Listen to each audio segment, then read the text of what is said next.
বিষয় আমার জানাও নাই। আল্লাহর বান্দা বলে কইলা না না, এখানে তুমি জানতাই না, মেয়েটাই নিজে ঘোষণা করে সন্তানের পিতা তুমি।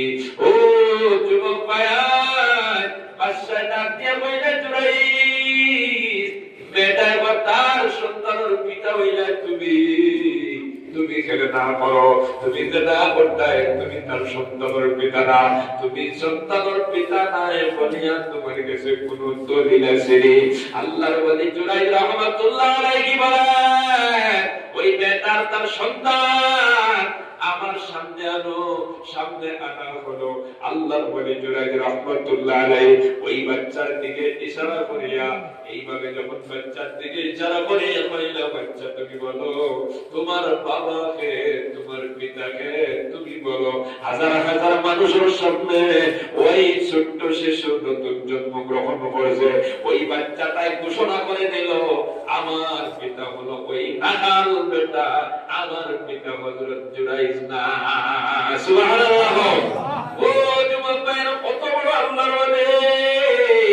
যে ওলি আপনার ইশারা করার কারণে ছোট্ট শিশু ওই মুহূর্তে জন্মগ্রহণ করা, কিছুদিন পরে আপনার কিছু সময় পরে ওই বাচ্চাটাই কথা হয়ে যাইল, আমি ওই জুরাইরের সন্তান না, রাখাল বেটার সন্তান। কত বড় আল্লাহর ওলি!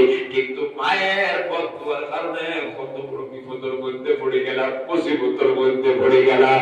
ও মুসলমান বাবারা, আমার যুবক ভাইরা, সারা এলাকার মানুষে, দেশের মানুষে গিয়ে ক্ষমা চাইলার কইরা, হুজুর আমরা একটা ভুল করে লাইছি, আপনারা ক্ষমা করে দাও। আর আপনার খানকা আমরা সোনার উপরে বানায় দিলাই, কোনো চিন্তার দরকার নাই।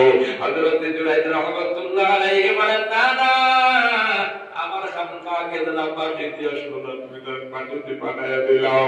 ও যুবক ভাইয়ের মুরব্বি বাবারা, হযরত জুরাইর রাহমাতুল্লাহ আলাইহি বুঝিলাইয়া, আমি তো এমন কোনো ঘটনা করি নাই, তাহলে আমি এমন বড় বিপদের সম্মুখীন কেন হইলাম? মানে বুঝাইয়া দেখলা, ওই যে মায়ের 3 দিন পর্যন্ত ডাকিছিলাম মুখটা দেখার জন্য। ও যুবক ভাইয়া, মার কথার জবাব না দেওয়ার কারণে মুখ থেকে হঠাৎ করে পার হয়ে গেছে। আল্লাহ আমার বুয়ার বেশ্যা বেটির মুখ না দেখাইয়া এমন বিপদগ্রস্ত না করিয়ে জমিন থেকে নিও না। এই কথাটা মুখ থেকে পারণের কারণে এত বড় আল্লাহর ওলি, যে ওলি আপনার ছোট বাচ্চার দিকে ইশারা করলে কথা হয়, এত বড় কেরামত ওয়ালা ওলিও বিপদ পড়ে গেছে।